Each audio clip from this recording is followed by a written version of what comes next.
the train I'm on, you will know that I am gone. বেরিয়ে পড়লাম আজকে, যাচ্ছি পুষ্পা টু দেখতে। বরফের অবস্থা দেখেছি। আজকে 10ই ডিসেম্বর। কেমন আছেন সবাই? আশা করি সবাই ভালো আছেন, আমরাও ভালো আছি। ডিসেম্বর এখনো বাকি আছে ঠান্ডা পড়তে। পুষ্পা টু আজকে দেখতে বেরিয়ে পড়লাম। বরফটা দেখেছেন? মারাত্মক বরফ পড়েছে, আর আশেপাশে বাড়িগুলো সেজে উঠেছে। একটু ক্রিসমাস চলে এসেছে, তাই মাসের মাঝামাঝি সময় থেকে এনারা শুরু করে দেন এরকম ভাবে সাজাতে, এবং ইয়ারের পরেতেও কন্টিনিউ করেন।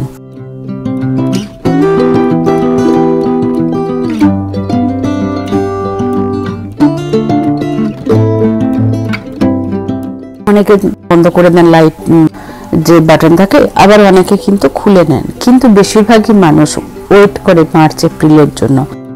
বরফেতে করাটা সত্যি অসম্ভব ব্যাপার। কিছু কিছু মানুষ আছেন যারা ক্লিন করে আবার নতুন ভাবে গুছিয়ে রেখে দেন, যাতে নেক্সট ইয়ারেতে আবার সুন্দর ভাবে এইভাবে করা যায়। বহুদিন পর আজকে আমরা বেরিয়ে পড়লাম মুভি দেখতে। পুষ্পা টু তো শুনলেনই অবশ্যই। পুষ্পা 1টা আমরা টিভিতে দেখেছিলাম। এখানেতে যে হলটাতে আমরা মুভি দেখতে যাচ্ছি, সেখানে প্রায় আমরা যে যাই তা নয়, তবে সেখানেতে ইন্টারন্যাশনাল যে মুভিগুলো সেগুলো আসে। আমাদের কাছাকাছিও সিনেপ্লেক্স আছে, আপনাদের বলেছিলাম। কোনো ইন্ডিয়ান মুভি সেইভাবে আসে না। সান্তা ক্লজটা দেখলেন কি অপূর্ব না? এবং বাড়িগুলো এত সুন্দর সাজিয়েছে যে আমি ভাবলাম ভিডিও করি আর আপনাদের সাথেও শেয়ার করি। প্রত্যেকবারই জানেন এত সুন্দরভাবে সাজায়। আমাদের এবারেতে সেইভাবে সাজানো হচ্ছে না, অনিমেষের তো কলেজ চলছে বলেইছি, তো সেই জন্য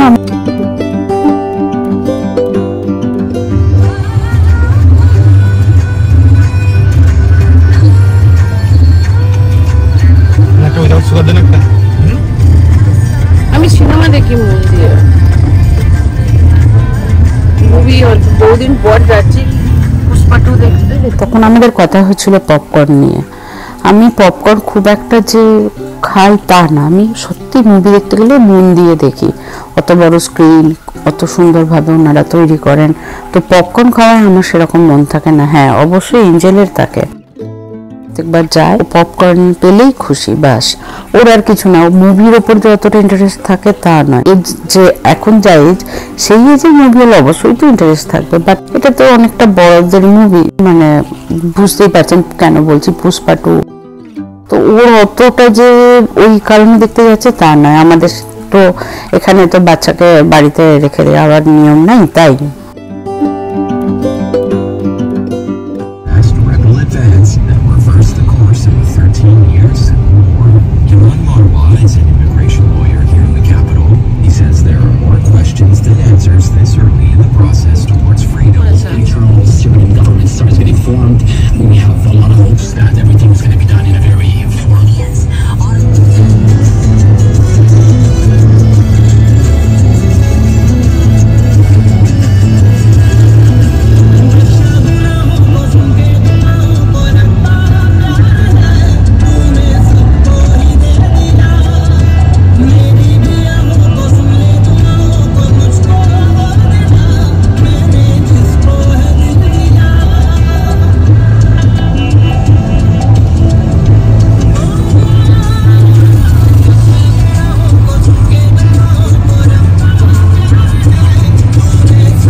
গানটা গুনগুন করে করছিল।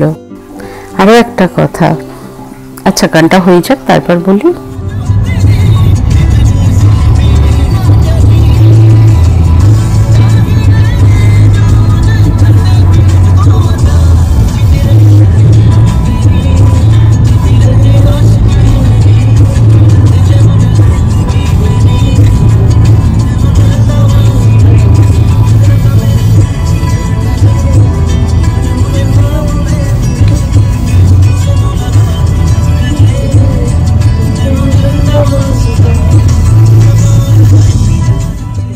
কি অপূর্ব করে সাজিয়েছে না বাড়ির সামনেটা।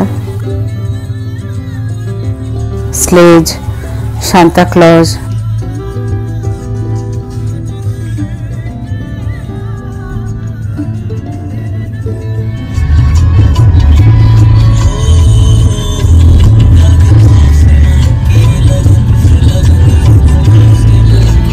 এই যে গানগুলো চলছিল এগুলো কিন্তু আমাদের গাড়িতে চলছে, কিন্তু আমাদের কোনো কি বলবো ইউএসবি দিয়ে না, আমার এই গানটা পুরোটাই চলছিল যে রেডিও স্টেশন থেকে আমাদের গাড়িতে ওই ফ্রিকোয়েন্সিটা ম্যাচ করে যায় এবং আমরা মাঝে মাঝে শুনি। তবে হ্যাঁ প্রত্যেক দিনই হয়, কিন্তু ইন্টারন্যাশনাল যে সেটা হচ্ছে একটা টাইমিং থাকে।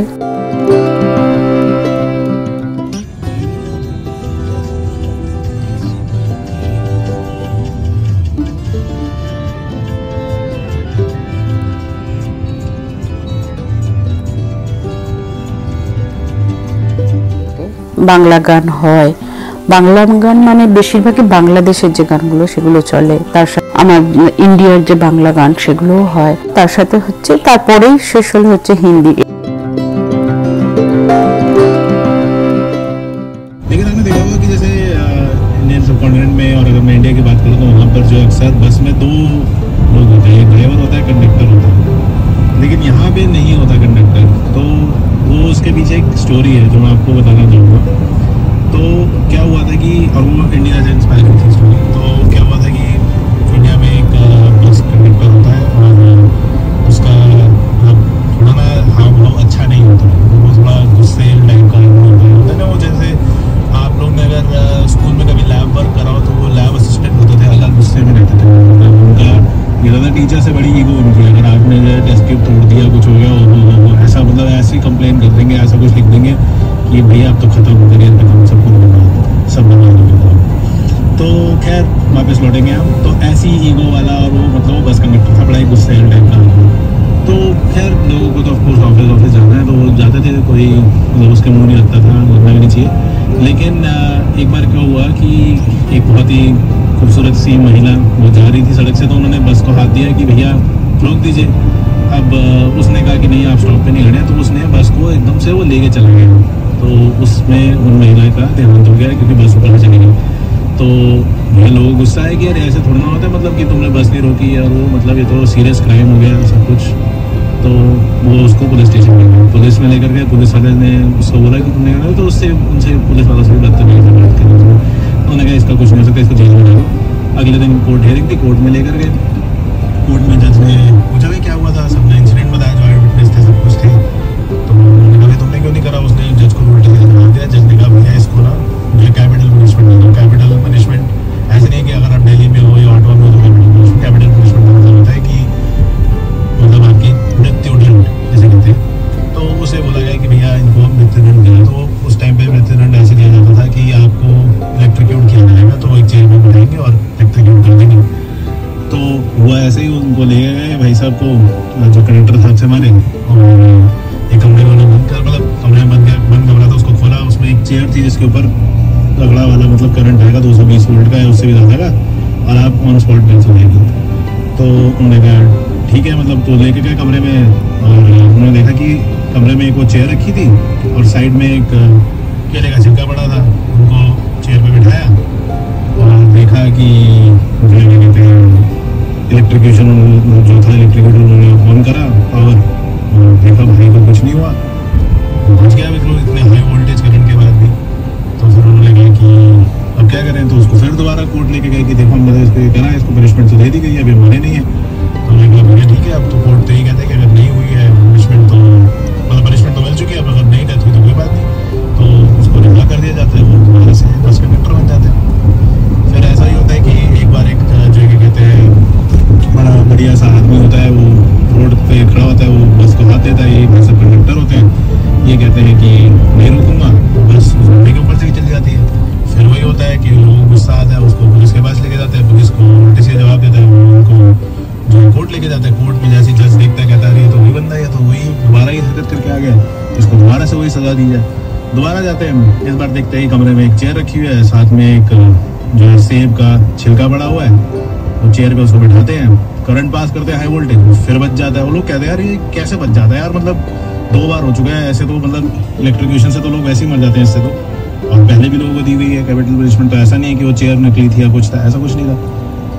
जज के पास दोबारा लेके जाते हैं, जज कहते हैं नहीं इसको रीइंस्टेट कर दो, हमने तो पनिशमेंट दे दी है। दोबारा वो क्या कहते हैं कंडक्टर की जॉब में चला जाता है और काम करना शुरू कर देता है। तीसरी बार एक बुजुर्ग से अंकल होते हैं, तो वो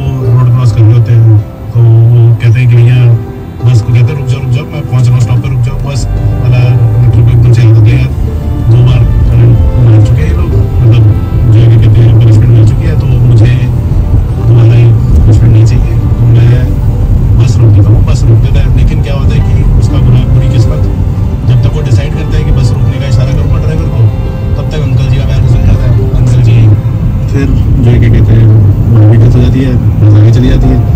तो अंकल जी जैसे लोगों को गुस्सा आता है कि भैया इसने तो दोबारा वही हरकत करी, वही पैसेंजर होते हैं नॉर्मली कहते हैं तो पहले भी कर चुका, इसने जान भी नहीं ली, मतलब उसका फिर वही कहते मैंने कुछ नहीं करा, मैं तो रोक ही रहा था। जैसे कहते नहीं कोर्ट लेके जाते हैं, कोर्ट में जो है कि कहते हैं जज साहब कहते हैं कि क्यों भाई तुम दूसरी बार कैसे, तो कहता मैं तो इस बार रुकी थी, बस मैंने इशारा भी किया था, बस रुकी भी, लेकिन वो फिसल गया, मेरी क्या गलती है। तो कहते नहीं नहीं तुम पहले भी कर चुके हो, तुम रिपीट ऑफेंडर हो, तुम्हारे को दोबारा से फिर दोबारा जाते हैं, उसको कमरे में लेके जाते हैं, इलेक्ट्रिशियन का उसको दिया जाता है कि इसको करंट देके मार दो। तो वो जाते हैं और इस बार भी कमरे में चेयर रखी होती है और साथ में संतरे का छिलका बनाने के ये लोग बैठता है, এই পাশে জায়গা অবস্থা कहीं देते हैं एकदम से धरना के दौरान हमारी गलती है और उसको मैनेजमेंट दी जाती है ये करंट देके मारो, तो उसके बाद बच जाता है। तो आप ये सोच रहे होंगे कि ये आपको सोचना चाहिए कि मतलब ऐसा क्यों हुआ कि उसको पहली 2 बार में करंट दिया लेकिन कुछ नहीं हुआ और इस बार जैसे करंट दिया तो उसका वैसे हुआ। तो अगर आपके पास जवाब है तो अच्छी बात है, नहीं है तो सुनने के बाद आप कहोगे कि ये तो लाजवाब था। রেডিওতে তখন এটা যেটা শুনলেন আপনারা এটা চলছিল, তো আমি ভাবলাম রেকর্ডটা রেখেই দিই, আপনাদের সাথে শেয়ার করব ঘটনাটা। তাই আর মনে হচ্ছে কাছাকাছি চলে এসেছি। প্রথমে অনিমেষ ভেবেছিল অন্য রাস্তায় চলে গিয়েছি, তারপর দেখলো না একই রাস্তা। তো সামনের থেকে এই যে ম্যাগরির পরে যে লেনটা আছে ওখান থেকে আমরা লেফটে নিয়ে চলে যাব। একটা জিনিস সেটা হচ্ছে যে এখন যে ভাষাটা শুনছেন সে ভাষাটা এই ল্যাঙ্গুয়েজের, এটা বললাম না ইন্টারন্যাশনাল যেহেতু রেডিও স্টেশন, তো পরপর ল্যাঙ্গুয়েজের এখানে চলতে থাকে এবং অলমোস্ট চলে এসেছি। বহুদিন পর আসছি মুভি দেখতে।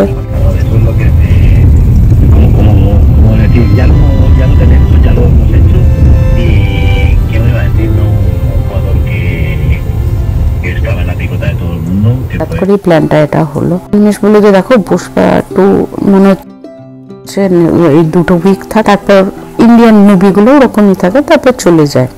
করবে বলো দেখবে কি, তো দিয়ে ভাবলাম যে ঘুরেই আসি, কারণ এতটা আর বরফ তো মারাত্মক পড়েছে, আমরা দেখতেই পাচ্ছেন। অলমোস্ট চলে এসেছি ডিসেম্বরে, এখনো জানুয়ারি ফেব্রুয়ারি বাকি আছে, তো দেখা যাক এবারের বরফ কেমন পড়ে।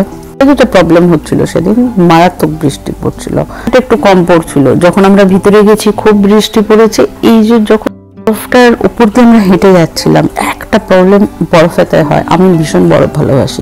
প্রবলেম যেটা হয় সেটা হচ্ছে বরফের পর এই যে যখন ক্লিন করা হয় রাস্তার যে নোংরাগুলো সেগুলো জমা হয়ে যায় এবং সেই জিনিসটাকে ওনারা ক্লিন করে যখন একদিকে করে দেন একটা বড় উঁচু টাইপের, তো সেটা একটা থাকে এবং সেটা পুরো দেখতে নোংরা লাগে।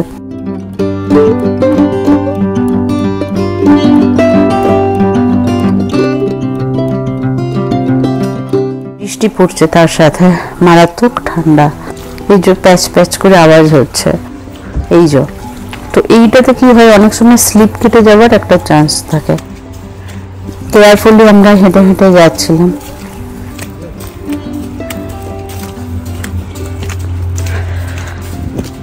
চলুন আর ভিতরে যাই। আজকে অনিমেষ যেটা বললো যে প্রায় হাউসফুল, 3-4টা সিট পড়ে আছে। আগে বুক করার পর সময় দেখাচ্ছিল যে তাও কম ছিল, ওই সময়টা ছাড়া আর ছিলই না, আগের গুলো নাকি পুরো হাউসফুল ছিল। ওই 8:30টায় শুরু।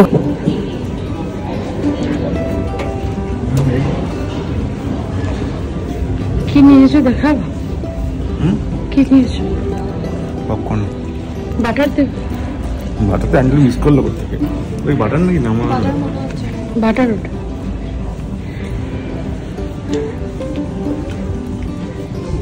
ইউটিউব এসছে দেখলাম, কি মোহনাটু চলছে। আমাদের কোনটা 8 নম্বরেই বেশি আসে ইন্ডিয়ান মুভি।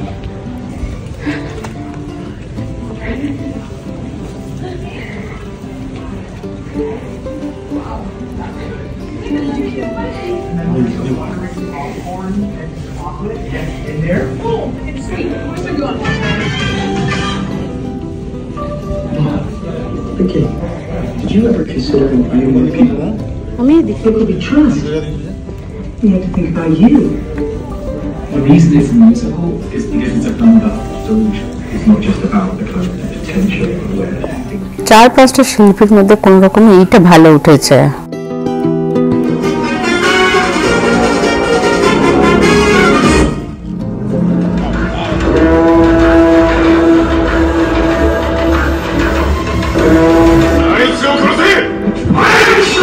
মুভি শেষ হতে হতে প্রায় 12টার উপর বেজে গিয়েছিল।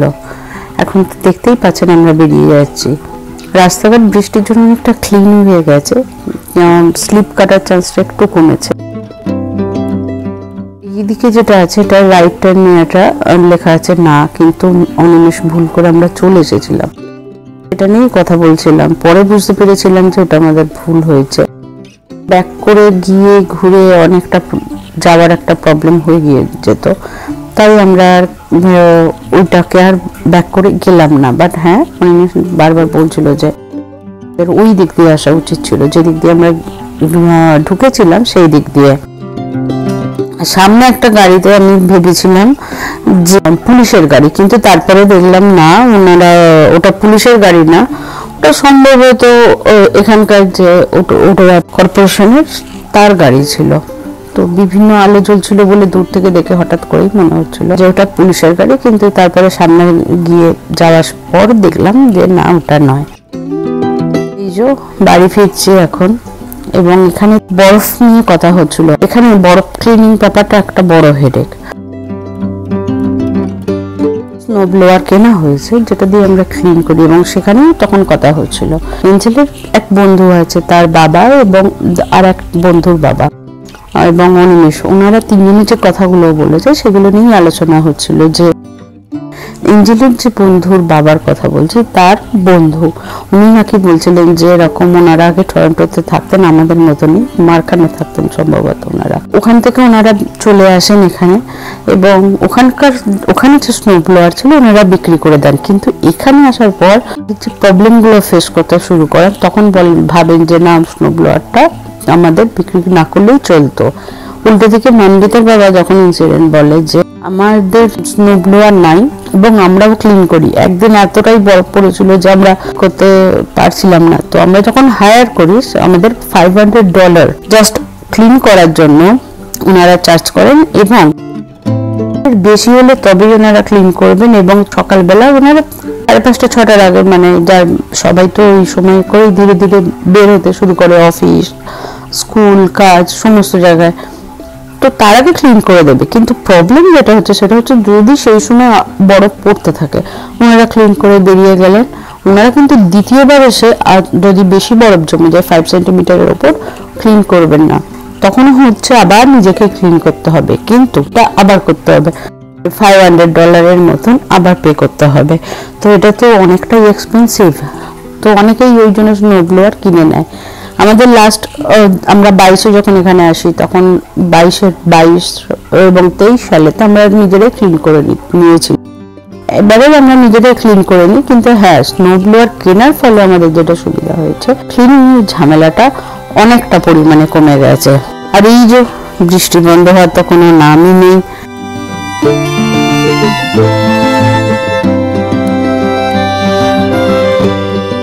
সুন্দর বাদিকটা দেখুন, কাজগুলোকে কি সুন্দরভাবে সাজিয়েছে।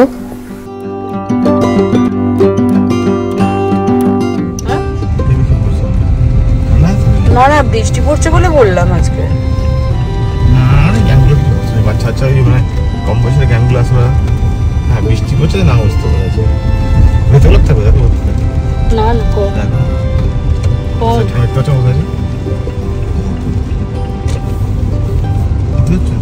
আসলে বৃষ্টি না পড়লে রাত্রে অনেকেই আড্ডা দেয়, সেই নিয়ে কথা হচ্ছিল। আজকের ভিডিওটা এই পর্যন্ত, দেখা হবে আপনাদের সাথে একটা নতুন ভিডিওতে।